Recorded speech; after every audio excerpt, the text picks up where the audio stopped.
Welcome back to Krishna परी mom में सभी को राधे राधे। तो सुबह की सबको गुड मॉर्निंग। तो देखो जी, सुबह उठ के थे 5 बजे, उनकी उठते ही चल गई थी टीवी। तो जी उठते ही टीवी देख के ही न्यूज़ सुनने लगे थे सुबह सुबह। तो बस फिर मैं भी उठ गई थी। मैंने से अब उठने में है क्योंकि टाइम भी हो रहा था अच्छा खासा। तो अभी अंधेरा सा हो रहा था देखो अभी। तो मैंने दोनों गेट वगैरह मैंने से खोल लेती हूँ। अच्छा, सुबह सुबह जब मॉर्निंग में मौसम कितना अच्छा लगता है ना, सुबह जो ठंडी हवा लगती है बहुत अच्छी लगती है।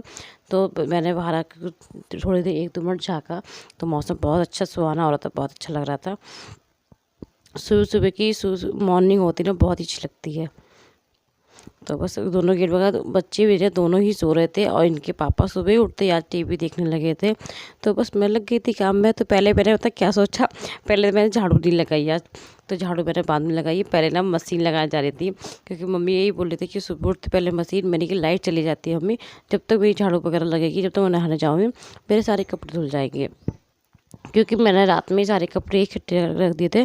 तो सब कपड़े मैंने जो ढूंढ ढूंढ के परी के कपड़े ज़्यादा होते हैं, सबसे ज़्यादा ना परी के कपड़े होते हैं। तो परी के जितने भी कपड़े होते हैं मैं मशीन में डालती रहती हूँ। तो बस पहले मैं लगा रही हूँ मशीन, क्योंकि अच्छा फिर एक यार वो बात रहती है, क्योंकि एक तो गेहूँ कटिंग हो रही है और जब गेहूँ कटते हैं तो लाइट बहुत कम आती है हमारे यहाँ। पूरे दिन गोल हो जाती है, पूरे पूरे दिन लाइट नहीं आती है। तो जो शाम को आती है 7 बजे तक, तो 8 बजे तक रहेगी या 9 बजे तक लाइट चली जाती है, क्योंकि रोज़ का रूटीन यही है। तो बस मशीन लगा दी थी, उसके बाद सारे कपड़े मैंने डाल देते। तो जब तक मेरे कपड़े होंगे, जब तक मैं झाड़ू वगैरह लगाऊंगी, नहाने जाऊँगी, तो मेरे सारे कपड़े धुल जाएंगे। तो जी बस यही कपड़े लग गए थे। आज थी अष्टमी की पूजा की, जैसे कि हमारे यहाँ ना अष्टमी पूजन कर लेते हैं तो एक दिन पहले कर लेते हैं उसको, जैसे कि कन्या जो खवाते हैं ना, तो अष्टमी के दिन तो नहीं खवाते, एक दिन पहले पूजन हो जाता है और उसके बाद अगले दिन नवमी के दिन कन्या खवाई जाती हैं। तो इसलिए और जल्दी उठे थे क्योंकि आज अष्टमी पूजन करनी थी मम्मी को। तो बस मैं जहाँ साफ़ सफाई करने लगी थी तो मम्मी ऐसा होता है ना, मम्मी बाहर की लगा लेती है तो बाहर भी काफ़ी पड़ जाता है। तो बस बाहर की मम्मी झाड़ू लगा जा रही थी, तब तक मैं अंदर की सब मैं लगा लूँगी। तो बच्ची कृष्णा भी सो रहा था, कृष्णा को भी स्कूल जाना था। तो मैं जब टाइम होगा तो आधे 1 घंटे पहले ही इसको उठाऊँगी, क्योंकि दिन में देखो सोता नहीं बिल्कुल भी, और रात में भी तो 11 बजे से पहले नहीं सो पाता। 8 बजे तो सो जाता है, उसके बाद फिर उठ जाता है। इसका 8 बजे का तो रूटीन रहता ही रहता है। तो बस साफ़ सफाई में करने लगी थी। और हाँ, एक और बात मैं बताने भूल गई थी आपको, कि आप कह रहे थे ना कि षष्ठी दी तो क्या बताऊँ। तो बस उसके बारे में मैं आगे बात बताऊँगी आप लोगों को। तो जब तक मैं अपने काम फटाफट कर लेती हूँ। अब पहली बार मेरे चैनल पे हो तो प्लीज़ चैनल को लाइक और सब्सक्राइब जरूर करना। आप लोगों को किसी भी वजह से मेरे ब्लॉग अच्छे लगते हो तो प्लीज़ कमेंट में ज़रूर बताया करो आप मुझे।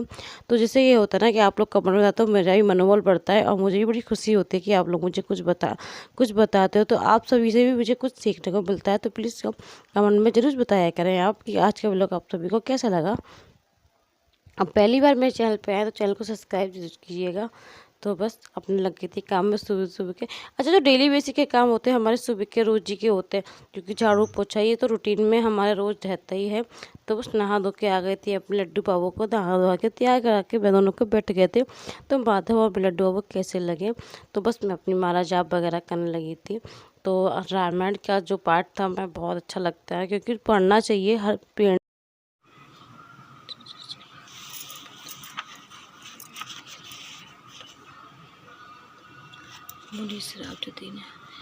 मुनि श्राप जो दीने अति बल कीने परम अनुग्रह, मैं मानो देखी भरी लोचन अरि भवम पहुँचन, इवति लाभ शंकर जाने विनती प्रभु मोरी, मैं मति मोरी नाथ में न मागो करना आन, पद कमल परक इस अनुराग मम नमन मधु करे पान। मुनि ने जो मुझे श्राप दिया था उसे बहुत ही अच्छा किया। मैं उस अत्यंत अनुग्रह करके मानती हूँ कि जिसका कारण मैंने संसार से छुड़ाने वाले श्री हरि आपको नेत्र भरकर देखा। इसी आपके दर्शन को शंकर जी सबसे बड़े लाभ समझते हैं। हे प्रभु, मैं बुद्धि की बड़ी भोली हूँ, मेरी एक विनती है। हे नाथ, मैं और कोई वर नहीं मांगती, केवल यही चाहती हूँ कि मेरा अनुरूपी भोर आपके चरण कमल की राज के प्रेम रूपी रस का सदा पान करते रहें। हे प्रभु, तो बस यही दुआ मुझे बहुत अच्छा लगा, जो हरि के लिए बोलते हैं ना, तो श्री हरि हरि बस हमें रामायण पढ़ने से, तो जी हमारा रामायण पढ़ने से हमारा ये रहता है कि हमारी ज़िंदगी की प्रेरणा मिलती है, हमें कुछ नया सीखने को मिलता है। तो कहते हैं ना, कुछ जैसे कि हम लोग बच्चों के लिए खिलौने नहीं जानते, उसके साथ एक कार्ड मिलता है कि आप इस तरह इसको जोड़ते रहिए। तो ऐसे ही हम लोगों की एक रामायण है ये, कि हमारे जीवन में हर पल में हमें बताती रहती है कि हमें आगे क्या करना है। तो रामायण हर किसी को पढ़नी चाहिए, उससे हमें आगे की अनुभव भी मिलती रहती है और हमें आगे की शिक्षा जो प्राप्त होती रहती है। तो मैं डेली ही एक पेज पढ़ती हूँ। तो बस अष्टमी की तैयारी मेरी हो चुकी थी, तो बस मम्मी ने हलवा पूड़ी वगैरह बना चुके थे, तो मम्मी ही पूजन कर रही थी अष्टमी का। तो अष्टमी की पूजन इस तरह मम्मी करती हैं। तो जी बस मैं, जैसे कि आप लोगों ने मेरा थंबनेल देखा ही होगा, तो मैं सृष्टि दीदी के बारे में बता रही जा रही थी। तो मुझे बहुत दुख लगा, सृष्टि दी इस दुख की घड़ी से बीत रही हैं। तो भगवान का साथ दें, उनकी फैमिली बहुत अच्छी है, उनके बच्चे इतने समझदार हैं, बहुत ज़्यादा। अच्छा, जैसे दीदी हैं वैसे ही उनके बच्चे बहुत ज़्यादा पूरी फैमिली को संभाल के चला रहे हैं और बहुत ज़्यादा सपोर्ट करें। तो जी षष्ठी दीदी बहुत हिम्मती लेडी है, बहुत ज़्यादा हिम्मत है उनके। मुझे हर ब्लॉग्स अच्छे लगते हैं और मुझे उनसे बहुत ज़्यादा प्रेरणा मिलती थी। मैं उनके हर ब्लॉग्स देखती थी और मैं काफ़ी टाइम से उनके ब्लॉग देखती रहती थी। तो बस यही है कि दुआ करती है बिहारी जी से कि उनका साथ दे, उनकी इस दुख की घड़ी में उनका सपोर्ट, उनका हिम्मत बने। उनका परिवार बहुत हिम्मत दे रहा है इस टाइम, और उनके बच्चे तो बहुत ज़्यादा हिम्मती है। दी के देखो, दी के बच्चे भी इतनी उम्र नहीं है जिस हिसाब से वो अपना पूरा परिवार हैंडल कर रहे हैं, बहुत अच्छे से संभाल रहे हैं अपने परिवार को अपने। तो अपनी माँ का बहुत साथ दे रहे हैं। देखो बिल्कुल, बहुत कुछ कितने इतनी कम उम्र में इतना सब कुछ हो रहा, बहुत समझदार बच्चे हैं उनके।